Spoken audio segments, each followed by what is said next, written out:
Good evening, everybody. Welcome to Skills and Drills. We've got 14 minutes before we start.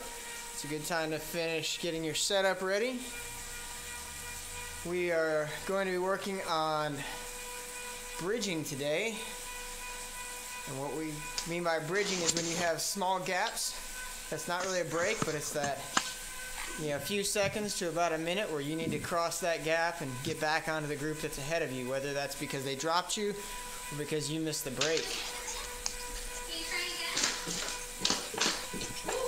Can you try again? Can you try again? Ollie, try again.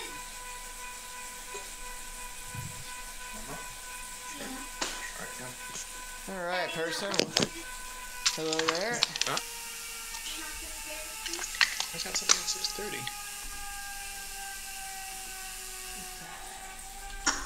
Huh?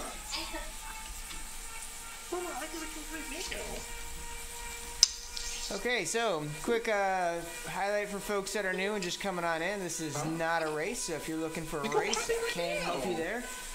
We're going to be focused on learning how to work both as a group and bridging.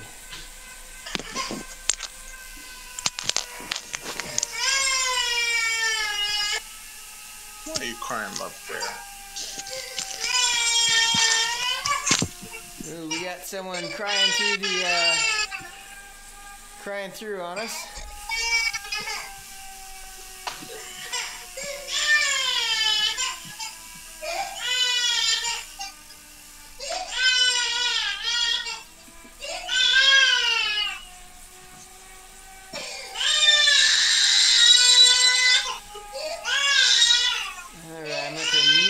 Person for a minute. I will unmute you later.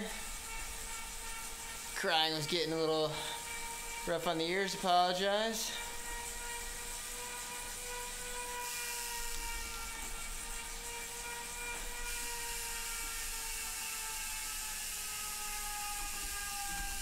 All right, so what you're going to see as a format today is I'll be typing the instructions and talking through the instructions. So those of you who are listening will get a lot more out of the instruction than those who are getting the typing, because I can only type so fast. But it looks like we've got a good crew right now. Got about 30 people signed up, already 11 in the pen.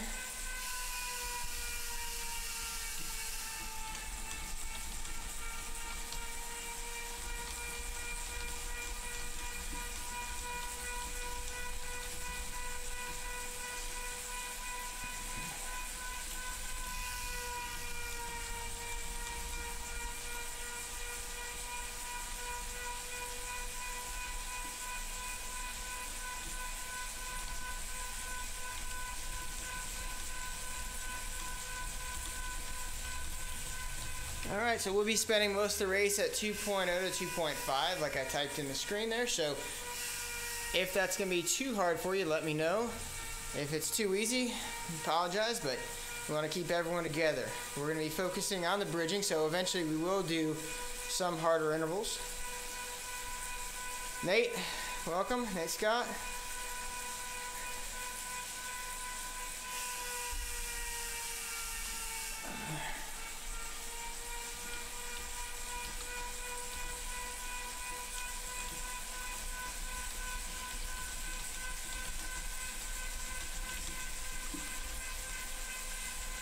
So what we're going to do is we start out today, we're going to practice moving around the group when we're doing our warm-up at 1.5. What I want everyone to be able to do is move forward and move back, practice staying in the front, practice staying in the back, and use that time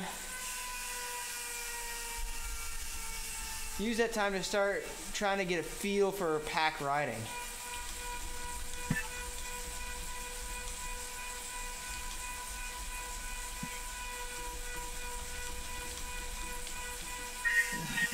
All right, looks like Pete. Is that Pete or Scott joining us? That is Pete joining us. Fantastic. All right, let me go unmute the person I muted earlier. There we go. All right, so those of you who are on, make sure that if you have a setting where you're able to talk on non-push to talk, go ahead and make sure your gain is up enough that it doesn't just jump on, and We don't want to hear everything behind you, including your trainer. I apologize, mine will come through a little bit more. I have to keep my gain a little bit down to make sure you guys can hear me, even when I'm breathing hard. Alright, so we've got about 9 minutes, so this is a great time to go to the bathroom if you need to.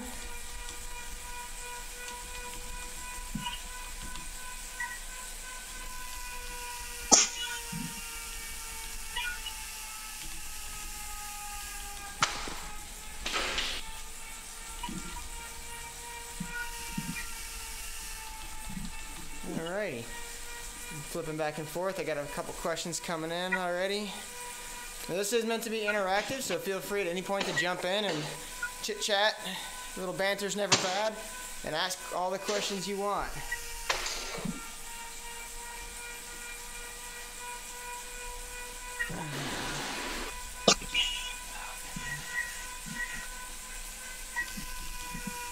So like I said, we're going to be going out at 1.5.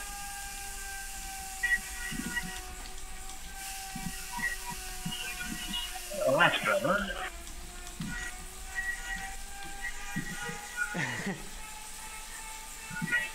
Pete says good morning to any of the ladies in the group.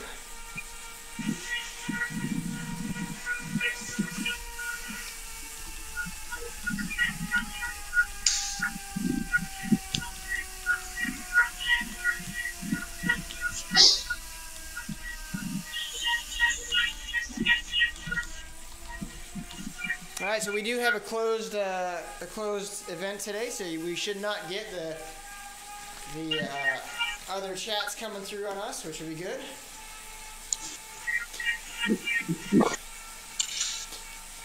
That means I won't have mid-ride bursts of anger, so I'm happy about that.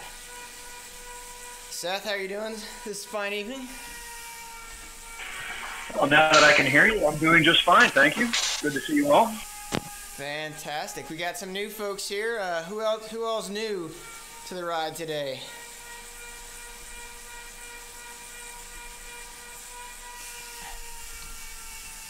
Seems like people are so new they won't even chime in.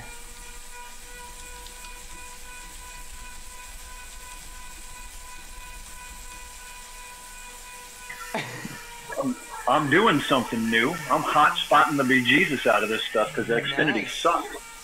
Nice.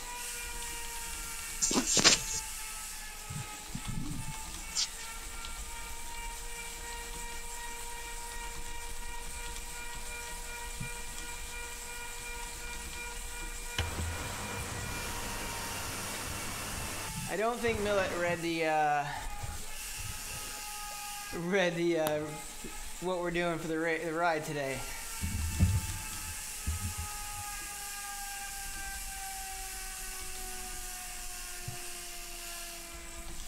Taking it to the bridge, right? Yep, we are bridging.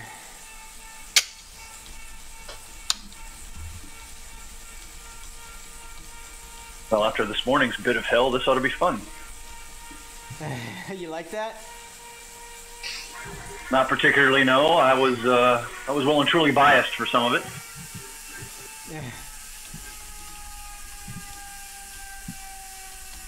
No, it was a good workout. Good endurance stuff. Yeah, good. I'm going to go over real quick what we're going to be doing today for those who are listening in. Again, feel free to jump in, participate in the conversation, ask questions. B Hill's new, good. We're glad that you're on. See you're on Discord too, so you'll be able to listen in. So bridging is an art. We've done it a number of times on Skills and Drills, but it's been a while since we've touched it. And now that we're getting back into the race season, it's something we need to hit. The Zwift race season, I should say. It's time to hit this again. So, what are we going to focus on today? What we're going to do is focus on judging our efforts and maintaining steady efforts to cross from one group to the other without blowing up. And that's the key part. A lot of times we can cross from one group to the other, but when we get there, we're so thrashed we get dropped again. Or we can't respond to the attack. So what we're going to talk about and what we're going to do is we're going to focus on how do we execute that movement from one group, crossing the gap by yourself in no man's land, getting on the back of the next group, recovering, and getting ready to respond to anything that comes at you. We're going to do that in a number of different ways today. We are going to send rider up the road just to get a little gap. We'll bridge across to them. We'll do very short distances, very short gaps, and then we'll cover some longer, up to about a 30-second difference. Now what you're going to see is if a rider has 30 seconds on you, you have to go really, really hard to cross it fast, or you have to sustain a harder pace and go longer. So that's when you have to start figuring out what works for you based on what you're trying to do, where you are in the race, and how fast you can go compared to that other rider. So those are the things we're going to cover. But the first thing we're going to do is our typical warm-up. We're going to go 10 minutes at 1.5 max at the front. So if you're on the front of the group, your max should be 1.5. And then I want people to move forward and back, forward and back. Don't just stay in one spot. Practice moving forward and back in the group to try and get a feel for what does it take to move to the front and what does it take to slide to the back. How much can you save in your legs by just easing up slightly and sliding to the back. Likewise, you'll see a little bit of accordion effect. And then you can also see what does it feel like when you're sitting in the bunch and you're able to draft and work at an easier pace than people in front of you. So I'm going to type some of this out, and you're going to hear me basically shut my mouth periodically because I have to type out all these instructions to the rest of the group who are not on Discord, but they're going to get the abbreviated version. But while I'm typing, feel free to ask questions. I can type and talk more or less at the same time.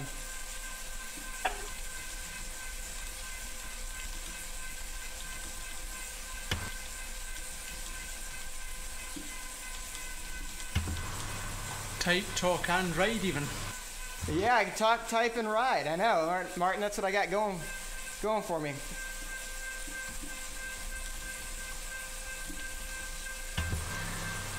Good on you. Well, I thought I'd join in for a little while before I hit the kip for tonight. No worries. No worries. Hey, Jamel, thanks for the ride on.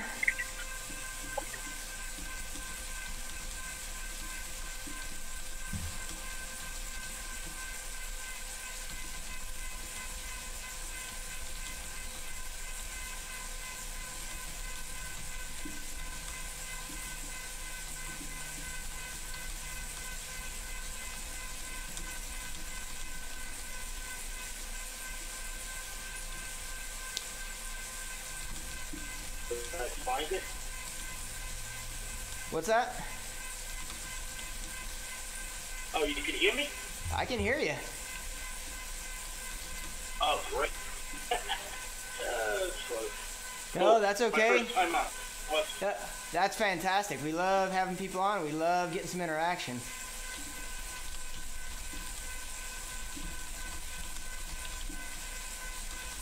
Try to follow all the rules. Now, we're actually pretty easy on rules. As long as you stay with the group and do what we tell you to do when we tell you to do it at the appropriate time, then it's no problems. cool. New York here. Where you from? Well, I'm in the Dominican Republic. Oh, wow. Okay. But from the U.S. originally, and we have a whole lot of people from all around.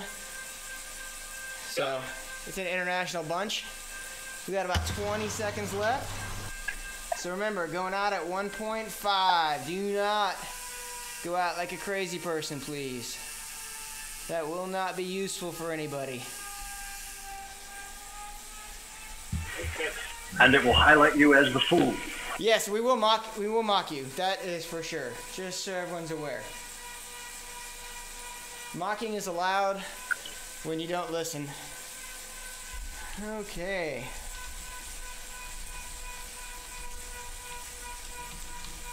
So use me as like the center point of our ride, and then go ahead and move forward and back based on where I am.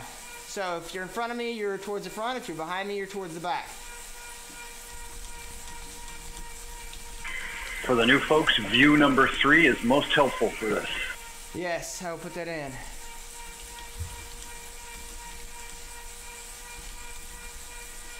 Is that first person view? That is, yeah, view from your rider's eyes. Cool.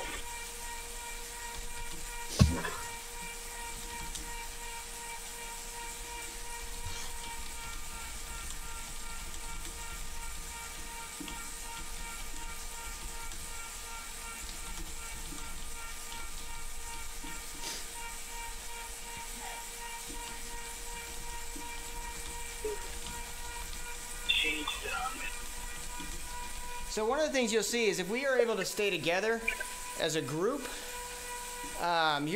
it's a lot easier. Pete says my trainer is really loud. He suggests I get a Cyclops hammer.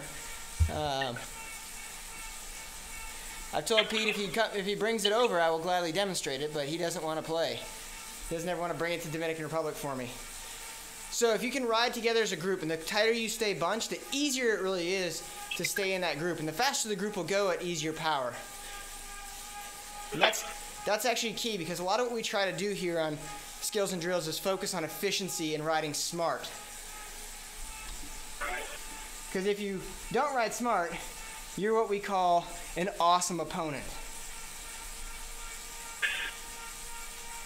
We generally don't want to race with you on our team. We want to race against you, because dumb people make dumb mistakes. And dumb mistakes are easy to capitalize on. So we love it.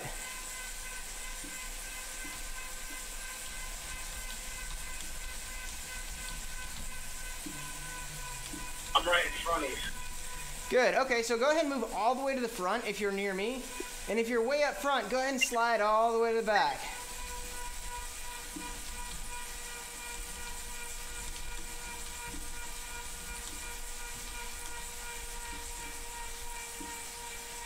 Oh, Jeff, thanks for coming out for the first 242. I think they didn't quite understand that this was not a race.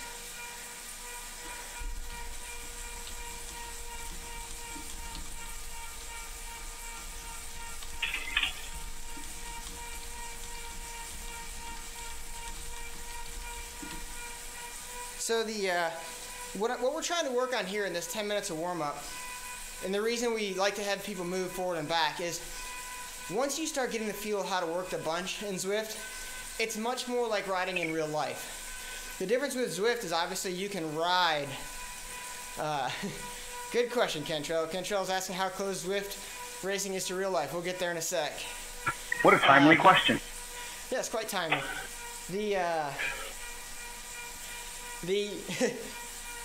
In Zwift you can obviously ride through an avatar, so that doesn't make it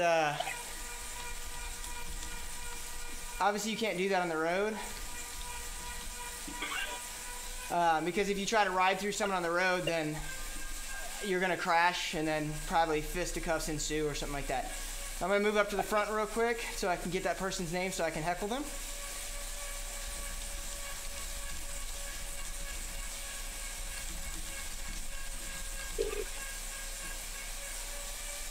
Alright, hold on here. I'm gonna slow us down a little bit. Yeah. So one of the things you can notice right there is, if you're watching on the stream here, you'll see I was doing 4.0 to get all the way to the front. That's what it takes sometimes to get around. Pete says my Tinder profile's ready.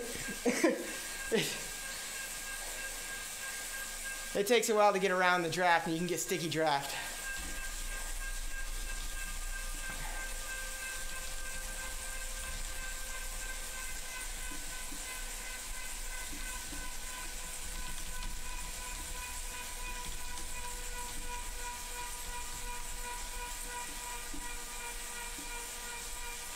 Alright, looks like most people are with us are doing what they're supposed to be doing. So we start talking Zwift racing. Yeah, so one of the things you don't have is wind.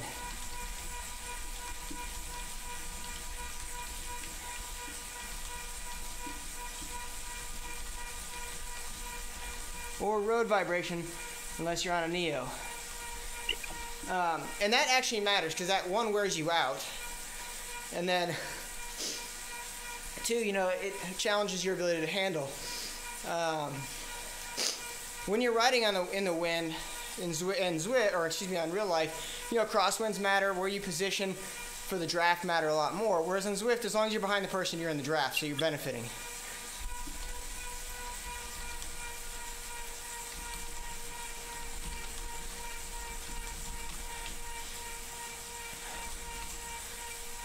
Does everybody's power fluctuate drastically, like quick? Yeah, so that's a good question. Everyone's power, unless you're erging, obviously, but when you're on a smart trainer or even a regular trainer, depending on what your settings are, your powers are going to fluctuate because normally your power on Zwift is set to a 3-second average. If you set it that way, if you set it on the 1 second real time, it's going to just go all over the place. That's true with a power meter as well, right? Correct. So I'm riding right now a power meter on a kicker on simulation mode. So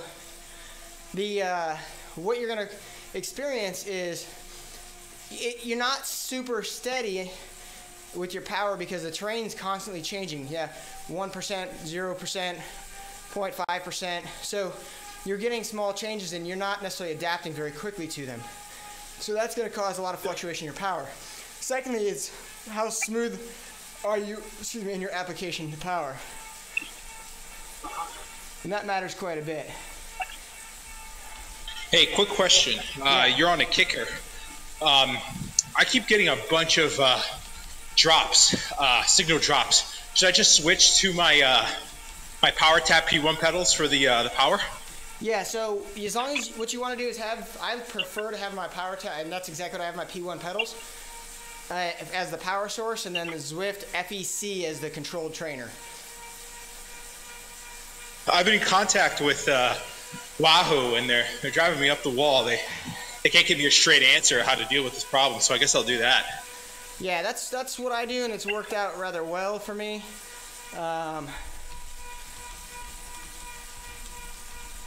But yeah, I mean, it also depends. Do you have an Ant Plus dongle? Yeah. Okay. Yeah, I do. Yeah, so that's why I don't use my kicker for power if I can. But if you have your kicker set to power, not FEC, it generally is pretty decent. It also depends what version of the software you have. The extension with the dongle is good too, as well.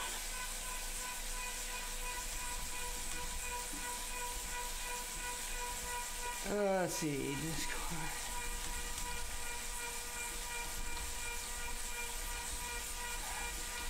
Man, everyone's firing at me today.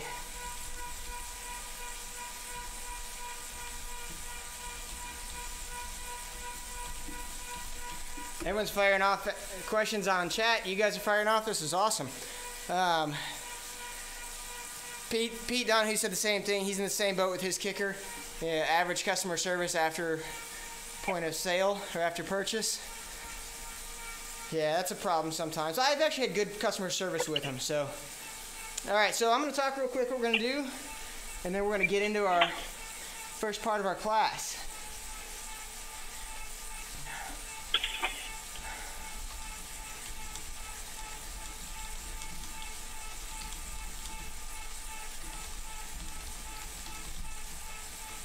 So a lot of times what happens in races, both real life and Zwift, is you get dropped or there's a small gap.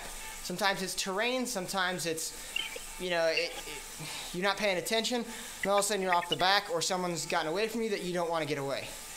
You get to figure out how you're going to cross that gap and how you're going to do it most efficiently to not lose out. So now we have a few people up the road, so we're going to try and bridge up to them.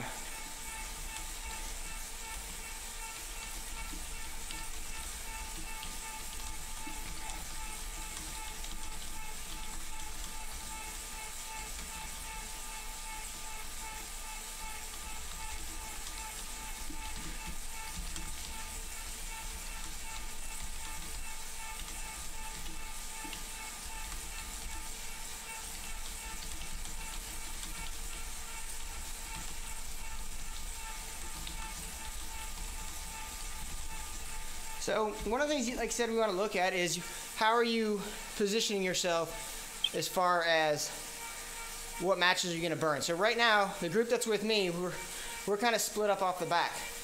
So we need to catch the group in front of us, and then together we gotta catch the next group. So we're gonna work individually, and we're gonna cross that gap from this group to the next group.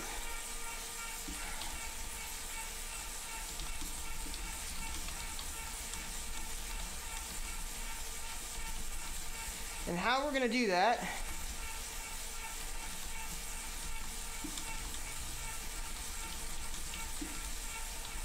since in Zwift we can see how much power everyone's putting out, we're gonna go max of 1 watt per kilo more than they are going to catch on to them.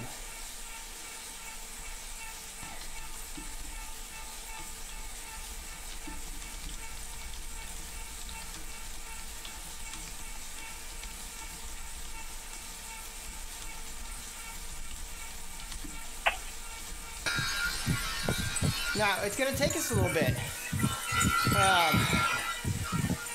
Pete said he replaced the sensor and the PCB issue still remain the same, so yeah, I mean, who knows? It could be a lot of different things for that kicker issue. So we're going to, if you're in the group with me, I want you to go ahead and start trying to catch the group in front of them. So Howland just made the great point, you'll be dropped immediately upon catching them. I talk too much.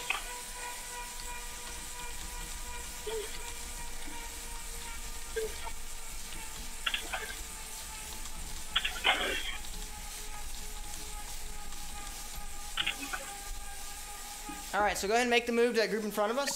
Let's just bridge across a small acceleration. I can't really see what pace they're going right now, so I can't tell you to do, but it looks like about a 3.0 will get you there.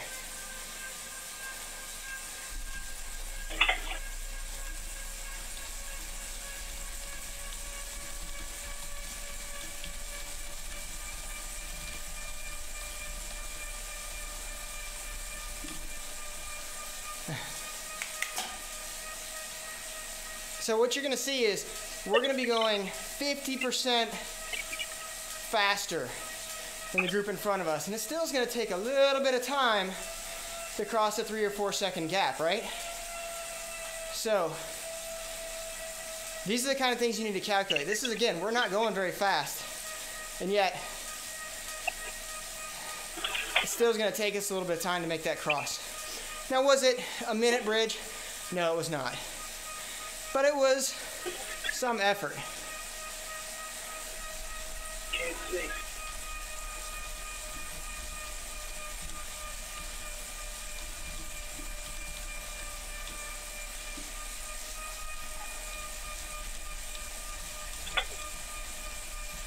All right, so max of 2.0 at the front now, please. We want to try and get everyone back together. We've got some folks on the back still.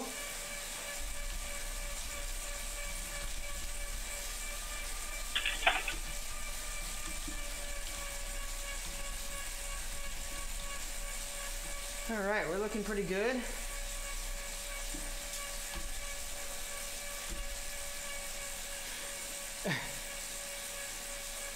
Yes, Holland, thank you. That is one of the art. That's part of it, yep.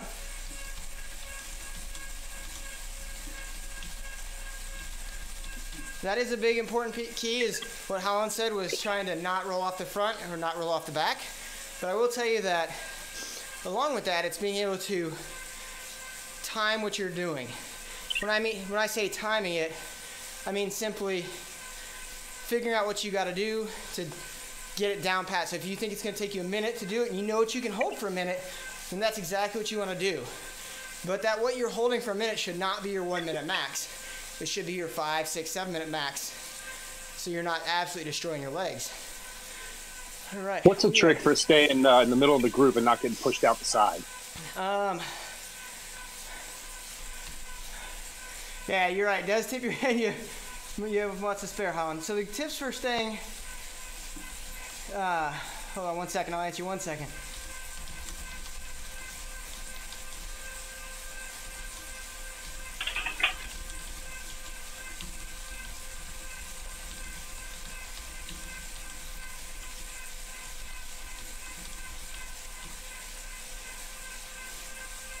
Okay, so one of the issues of staying in the group is that we really can't steer. So the tip is just trying to maintain that constant speed.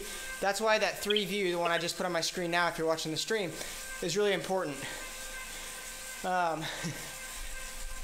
Because you're able to see where you are in relation to the other riders. Really close to them. Whereas if you're up in the one view, it's a lot harder to see where you are and really judge that distance. So you really want to keep that tight distance.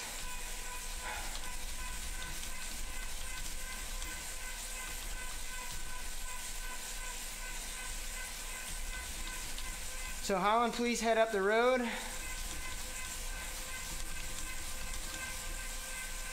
And get a 10-second gap.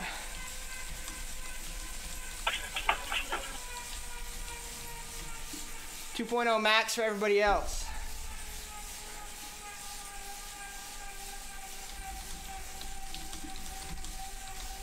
Holland, when you get there, hold 2.5. Okay.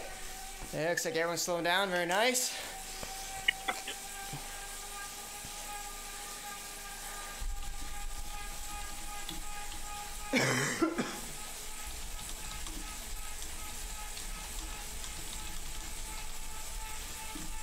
So when he's set, we're going to bridge. But this time we're going to bridge a little different. This time I want you to go nuts. I want you to go as hard as you can across that 10-second bridge. Because then I want you to feel what it's going to feel like when you catch on.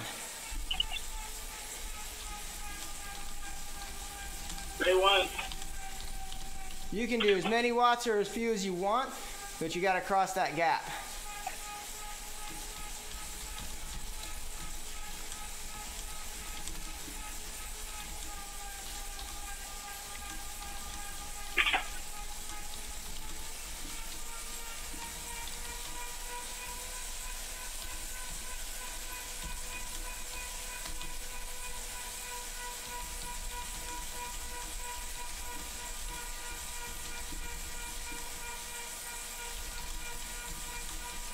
All right, so bridge really hard, but don't pass Holland.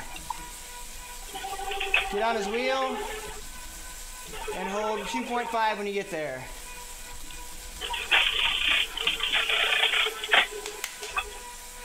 All right, Pearson, good job. Big push by Pearson. Harf, Roberts. Got a few folks off the back. Apologize for that. Got a big group today. All right. All right, got Pearson there. Come with me, Roberts.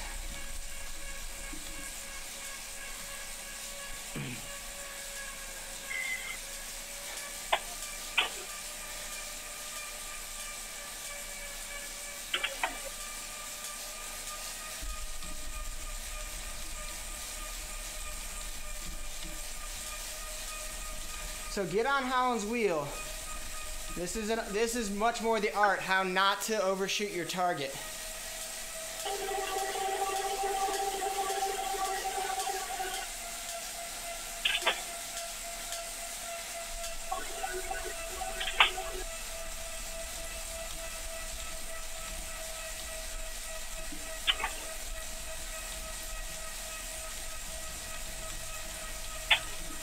Who the hell is Holland?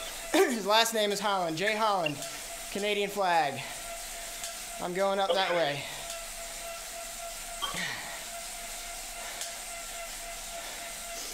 So as you're catching up to this group, which is where he is, you really got to pay attention to what you're doing. Otherwise, you're going to shoot right by the group. All right, Pete. Thanks. Yeah, there's a few stragglers on the back. We're going to slow to 1.5 here in a second.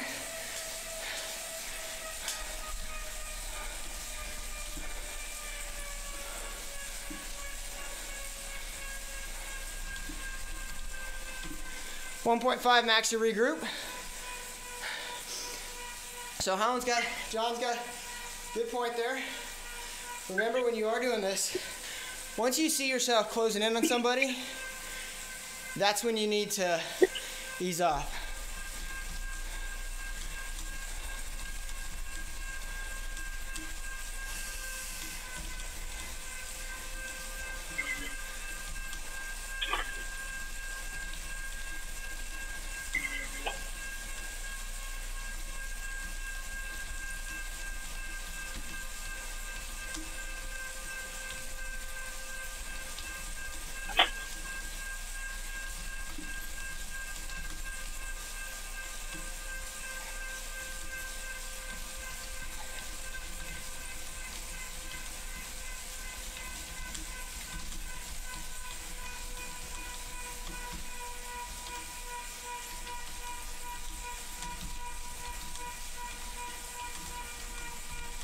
All right, Ian, 1.5 thanks at for the that front, laugh. folks. I'm going to bail.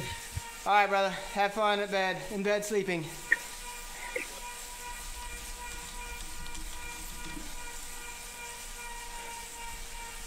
McNutt got screwed.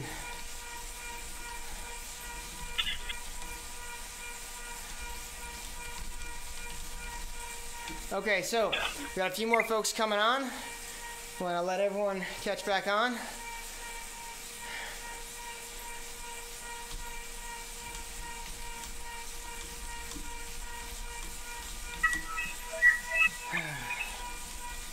So one of the things everyone needs to really understand with this bridge too is understand when you can bridge solo, when you can bridge as a group, and when your bridge is really just a time trial effort. And the time trial effort means you have to go differently. And that's still a bridge because you're crossing gaps, but that means you have to meter it out and understand you're in it for the long haul.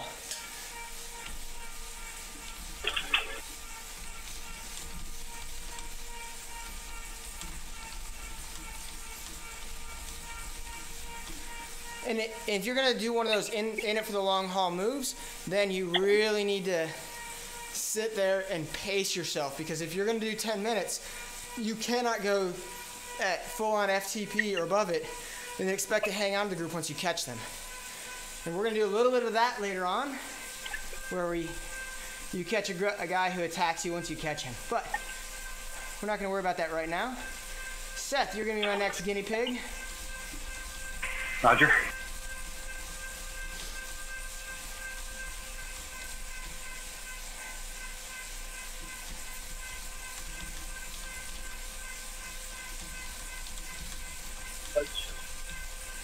Say when.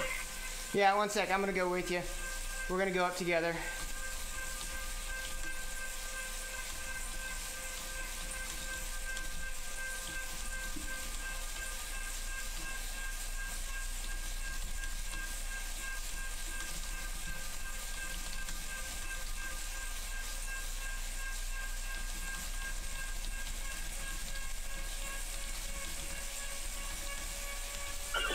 Okay, so you guys are going to go controlled.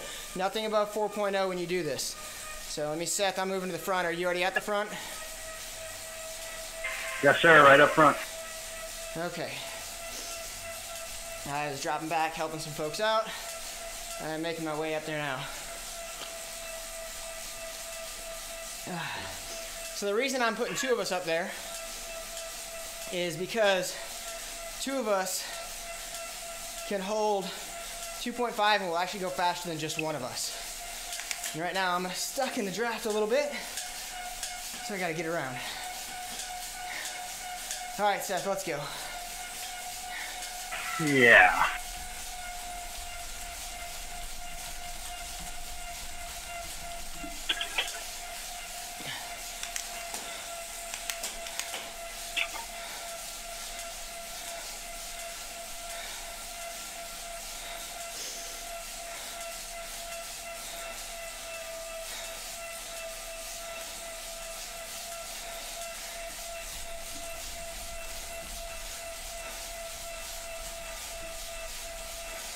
I think you got everybody following. I know.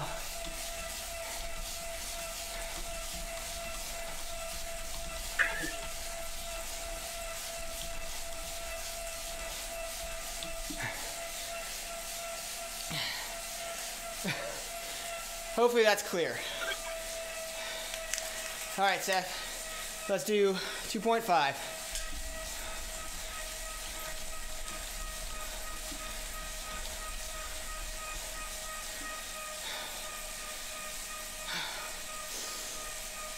Man, typing and riding closer to FTP is more challenging after a hard workout in the morning. All right. All right, you guys can bridge across to us now. 4.0 max. We're gonna put some longer effort into this one, but I want you fresher.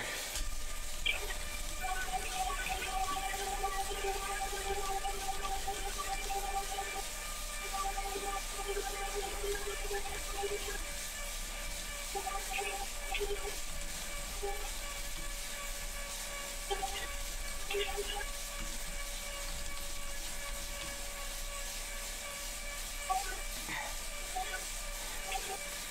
right, we're gonna start playing some punishment if people keep passing the beacon. So good job, Holland. Good job, Barlow. Watch the terrain.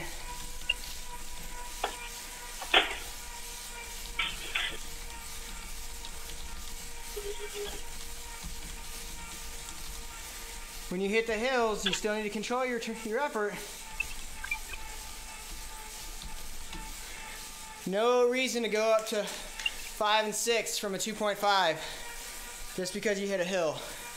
That's what shifting's made for.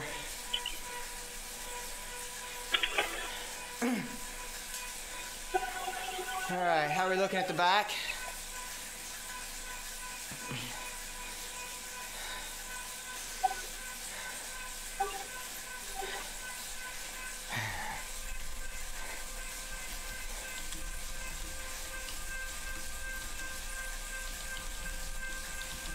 All right, Lacroix's catching up to us. Bisaha, good. 1 second back from me. Okay, 1.5 to regroup. So what'd you guys think? How did that bridge feel? Long. Long?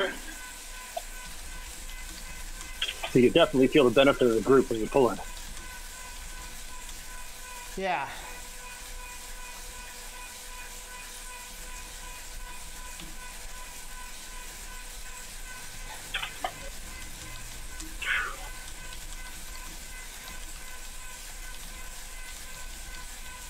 So this is one of the things that is really important to understand, that was only a 5-second gap, maybe 8 seconds depending on where you were.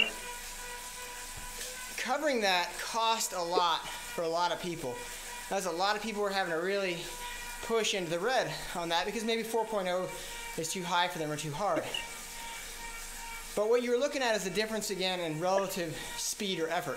We were doing 2.5, you at 4.0 was still, you know, significantly more than what we were doing, well over 50%, and it still takes a lot to catch on to us because of how that relative speed works. I'm still moving forward, and it takes a lot more energy for you to pull me back.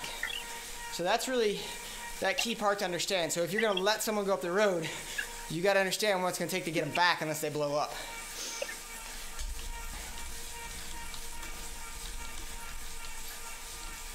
I put in 180 pounds in my weight, which I am.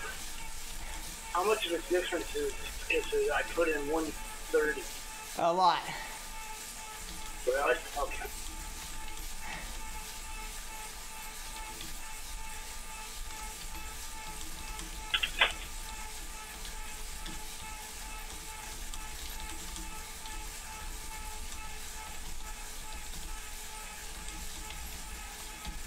Is it different sheet? Yes.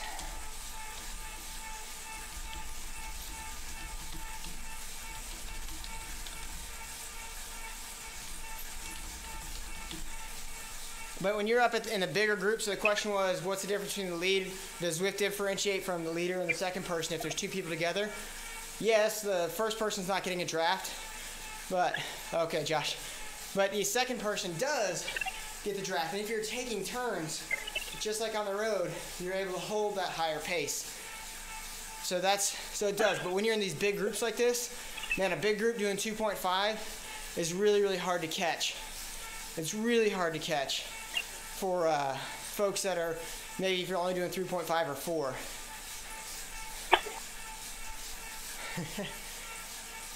So SG's asking if the lead gets a small break. Yes, they do, but they try to use they try to simulate real life aerodynamics.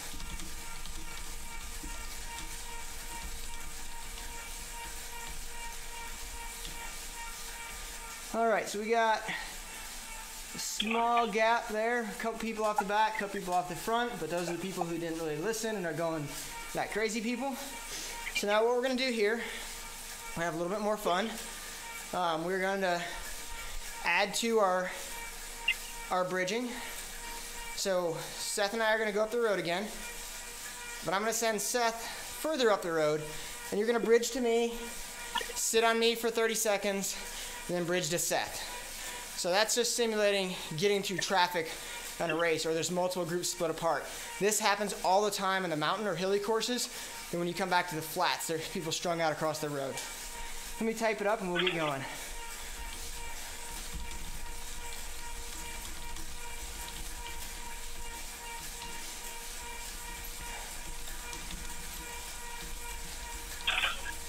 Any max wattage? What's that? Any max in the wattage? Yeah, I don't want you guys to go above 4. Let's just keep it steady.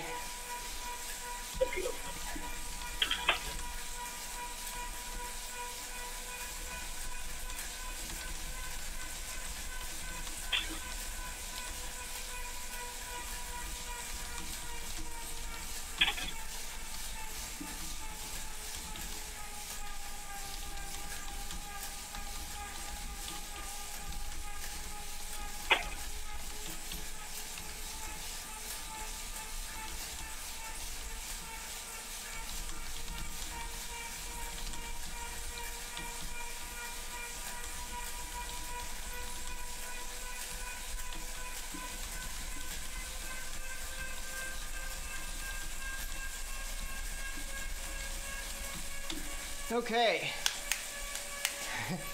No, you need to go.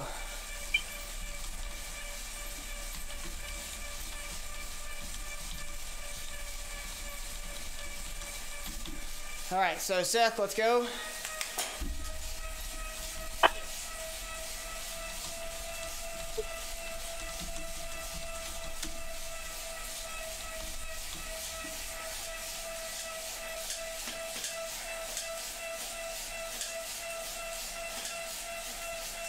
All right, if you are not Hudgens and Murray, ease off.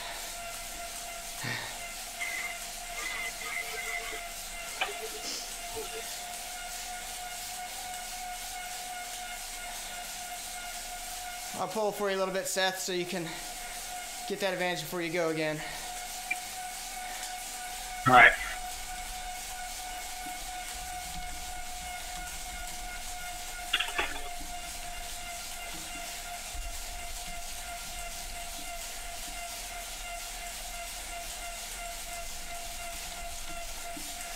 All right, Grenier, say I need you guys to ease off. Ming, 1.5, guys, it's not hard.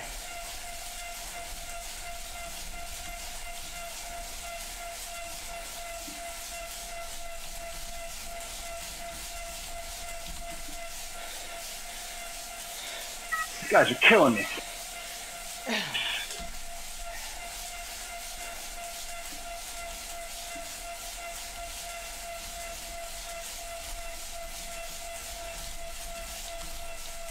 Guys, the people that know what you're talking about. I know.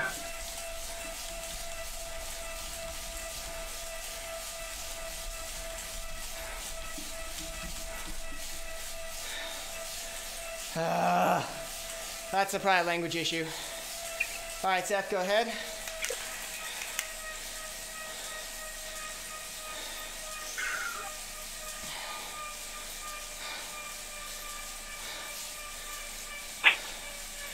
Easy, Peterson and Grenier.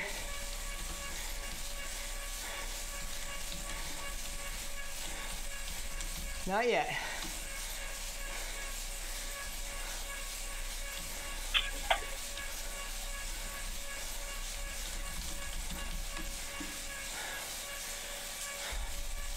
Dude, you're sticking to me. Back off. Sorry, I'm not trying to. I'm stuck in your draft.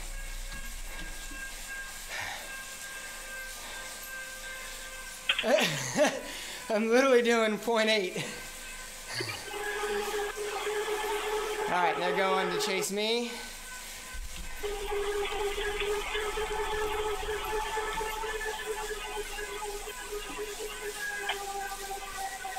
There you go, Seth. You're clear now. Gotcha. All right.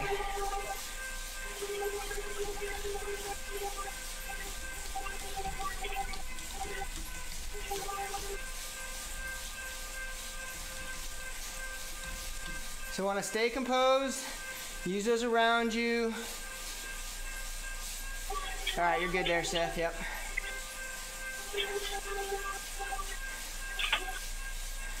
Good, Barlow. Dr. E, same thing. Oh, overshot me though.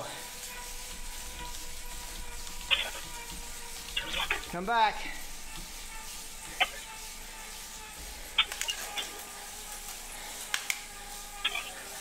You overshot me, come back.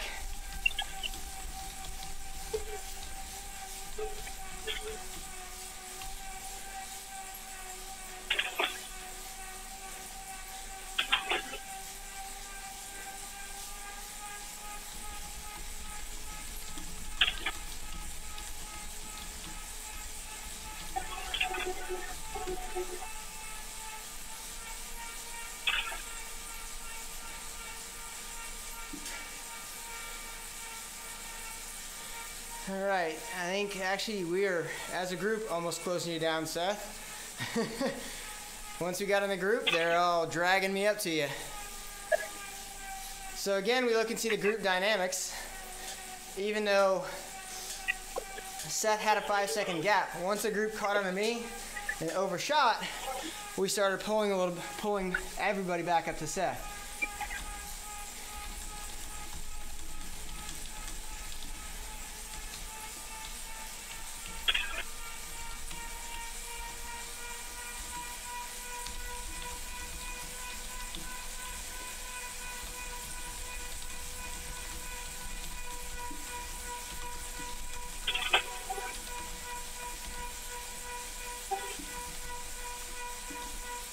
So that's an interesting little tidbit there, how the group works. I'm gonna keep riding easy for the others to catch on still. For Person and Pearson and Mahura, Moore, Raymond, I'm coming back for you. Harf. Once you catch Hudgens, roll it back.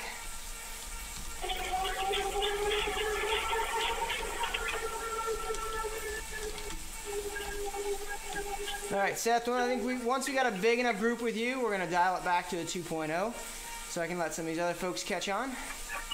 Roger, got people blowing by me as I speak. Yep.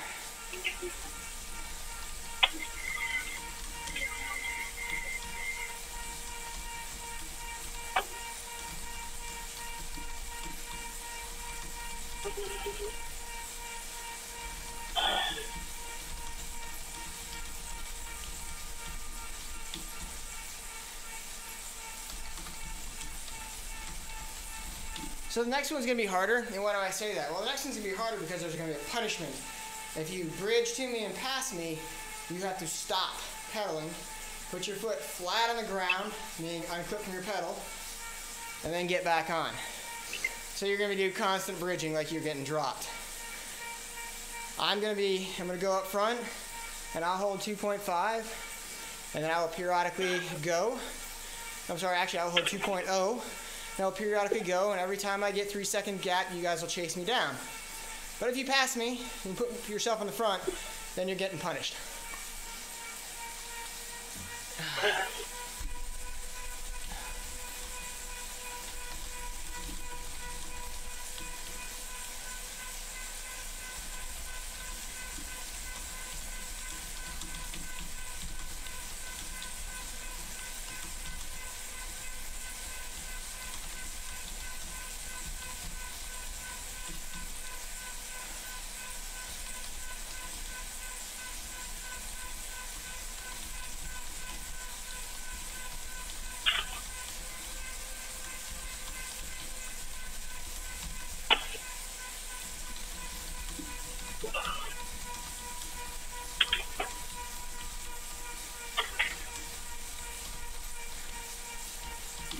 So, like I said, if you overshoot, you're going to be punished.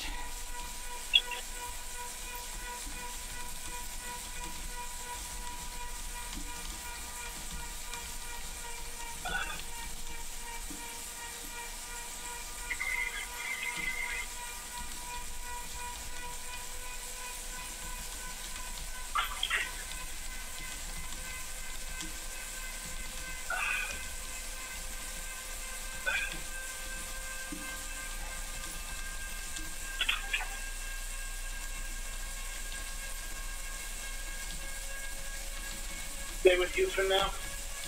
Yeah, if you're up front, we need you to drop to a 1.0. This is getting ridiculous, folks. Okay.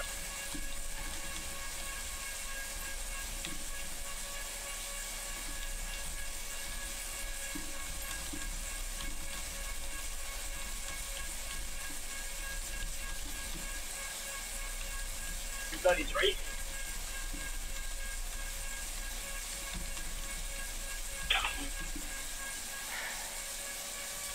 Yeah, we got some folks trying to catch on, and every time we push the pace up to a 2.0 at the front, it makes it much, much harder for them.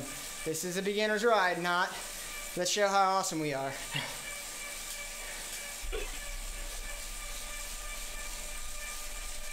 And we're not really that awesome. Right. I think I'm definitely getting the timing of staying on somebody's wheel, though, in the back.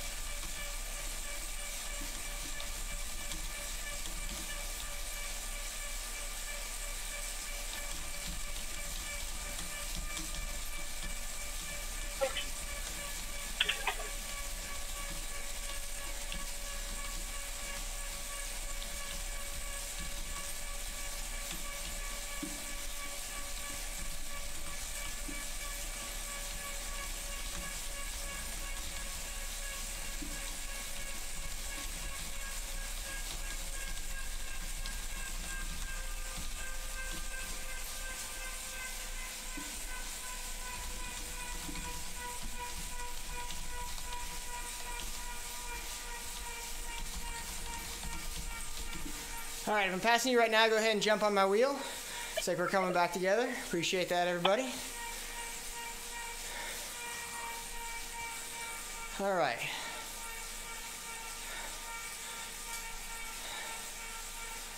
So at this point, if you're in front of me, I'm not going to chase you. Unless you're going to go to 1.0, which that group is, so I appreciate that.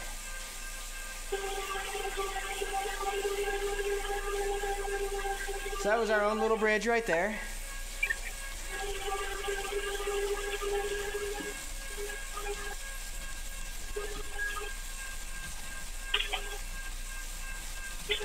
All right, good. So we're nicely together. Fantastic.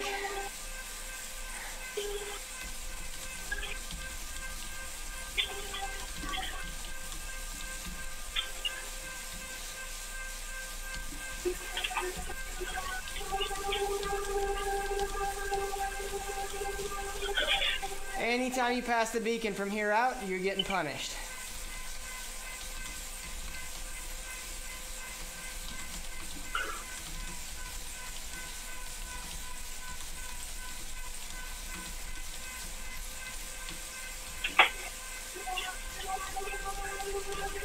Once I get a 3-second gap, you can chase.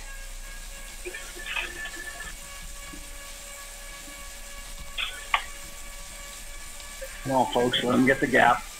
Yeah, I haven't started the gap yet. Okay, folks, never mind.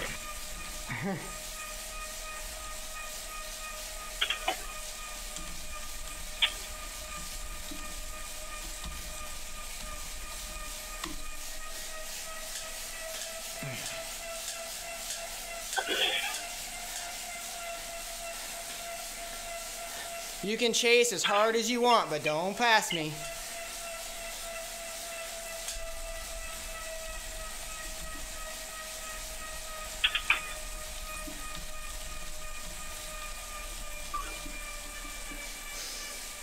I'm dropped down to that 2.0, more or less. I'm gonna shift back down.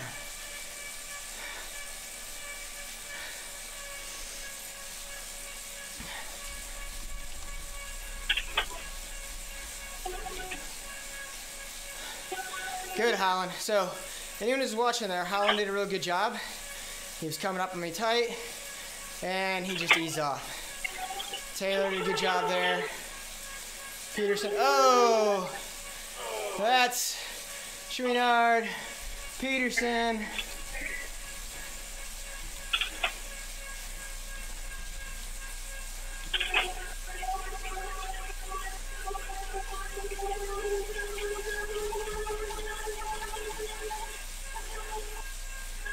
All right. There There you go, Peterson. Now you get the bridge back. All right, I'm going again.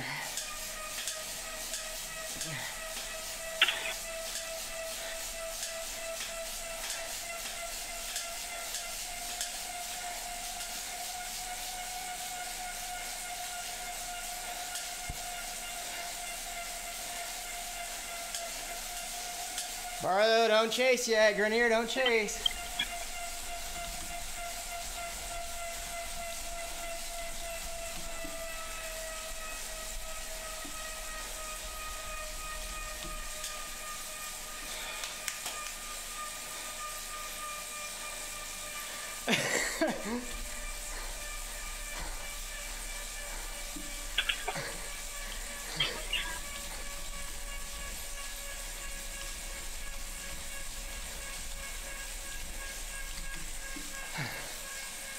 Very good.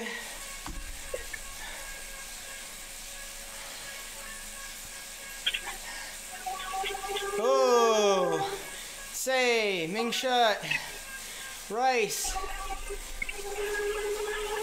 Oh, Barlow, Lacroix.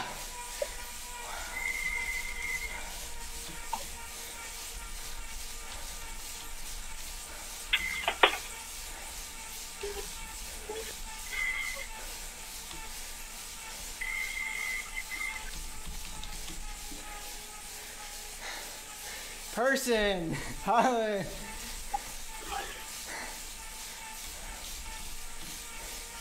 Gotta control the tempo on those hills.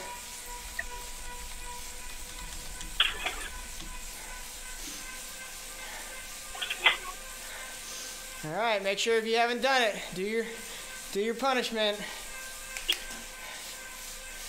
All right. Wah, wah, wah. Sorry, Brian.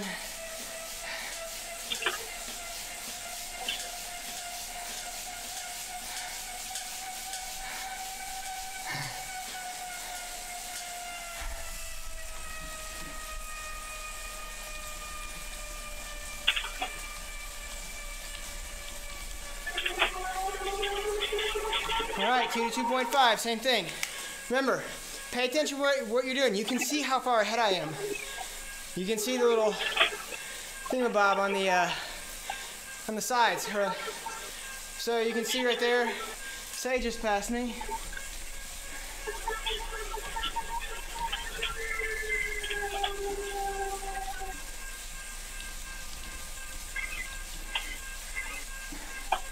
Non-bow, same thing. Ooh. Barlow again. Good job, Hill. Oh, someone just passed me. We'll go ahead and see who that is. Grenier. Good. Penalty box.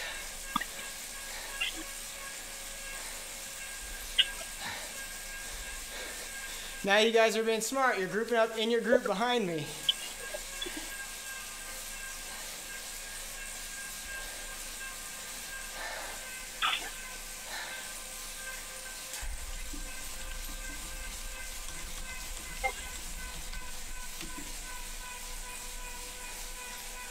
All right, try and let the group regroup a little bit.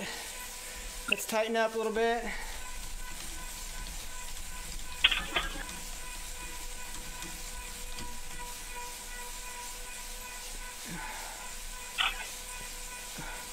Should we not? What are you doing?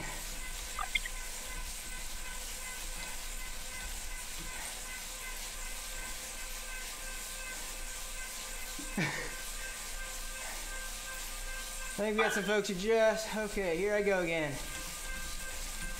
Swift jail. Yeah, going to Swift jail.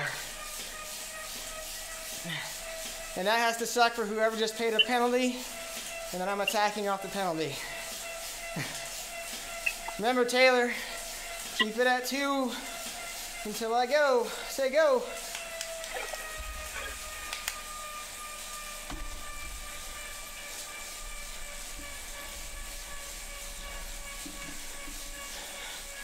All right, looking good, everybody.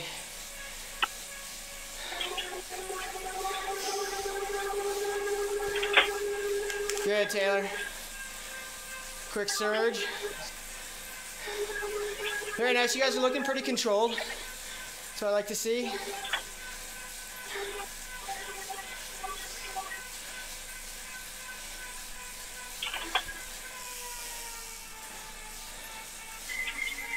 I got you on that one.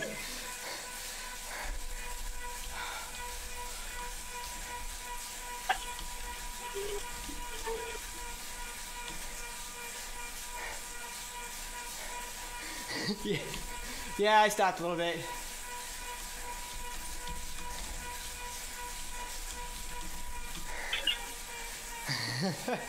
That's the other Seth, sorry. All right. Ease to 1.5. Does disc brakes or rim?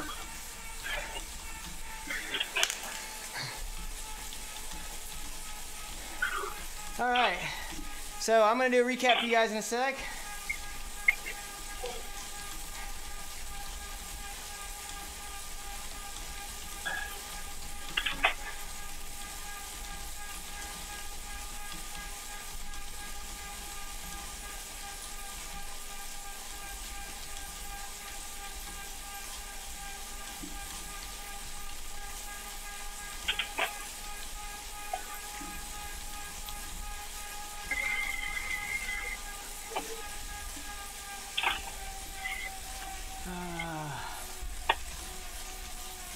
All right, so appreciate everyone coming out first and foremost. Make sure everyone's spinning their legs out now. This is recovery time. I want to go over a little bit what we did, and if you have questions, feel free to ask or comments. Let me know. Today was about bridging. Bridging is a complicated subject, and it's a very hard thing to do in a race because every time you're bridging means something bad happened. Either a brake got away that you didn't mean to let get away, or you fell off the back and you got to close the gap. Sometimes that's a tactic used by racers and teams. Put you under pressure to make you burn matches, to maybe take some sprint out of your legs or take a climb out of your legs. So every time you do it, you have to be very calculated in how you burn that match. And that's really, really important. Because if you overcook a simple bridge and you get on and they hit you right away, which I've been the victim of, you're not going to be able to stay on. You're not going to be able to stay there if they attack again. You're going to just have to bridge and bridge again, and you only have so many matches in the book. And everyone knows that. No one knows how many you have. In fact, usually you don't even know how many you have, but eventually they get used up. So you want to use them wisely. So part of that is understanding where your strengths are, understanding the course, and understanding your opponents, or at least how fast they're going. In this case, we were doing shorter bridges, 5 to 10 seconds, so you could stick it a little bit further in the into the watts per kilogram range. But at the same time, you have to be very smart about it, because some of you guys saw you went to that 8.0, then it was just struggling to hang on when we were down at the 2 and 1.5. So what I really want you guys to focus on your next races, your group rides, anytime you get that separation, try and find that power point where you're working, and you're working harder than the other guys and gals, but you're not blowing yourself up. Now, that may not get you across the gap quickly. You may have to pick it up, or you may just have to suffer longer. But you're going to have to figure that out a little bit. Does that all make sense to everybody, what we were covering today? Yep. Yes, sir. Unfortunately, I don't have a good answer to tell you exactly what to do every time. So, it is situation dependent, but hopefully everyone takes something out of this, that you can at least try and apply the concepts to understanding how you can do it better. Now, if you're looking at your training, this is the kind of training where you're doing those VO2 max efforts or the FTP type efforts where you're putting out hard for 2, 3, 4 minutes, then you're back down. And you go again, and you're back down. So that's the kind of training you can do to help you with this, or the over-unders help too. depending on what you're trying to bridge. Now, we'll leave you with this one part, is also understanding when to bridge. So, for example, I'm a small guy. I climb really well. I don't hit the flats real different. You're welcome, Kentrell. I don't do flats real well. So if I get gapped in the flats, but I know the mountain's coming up or a big climb's coming up, I'm not gonna bridge in the flat. I'm just gonna wait. I'm gonna bide my time and try and limit the damage. And then I'm gonna go once the road turns up. Because for me, I can close a lot of ground on the uphills here on Zwift, on Watopia, that I can't close maybe on the flats of the volcano flat or just a regular flat. So if you play to your strengths, you might be able to close a bigger gap quicker and easier if you do it at the right times. So that's going to be it. Does anybody have anything to add? Thank you. All right, you're welcome. Well, we'll be back next week, 6:30. Same bat time, same bat channel. Feel free to jump on. If you want to see it on Zwift Live by ODZ on Facebook, you can review the class, see what you missed. If you were too hypoxic during the chasing part. We also have other events going on throughout the week if you're interested in races or training rides or group rides. I'm going to go ahead and put those up on the stream, but if you go to teamodz.com, you can see that. A bunch of different rides throughout the week. There's getting to be so many that I can't even go through them here. Appreciate y'all coming out. And thanks for joining me in my fun. Have a good night, too.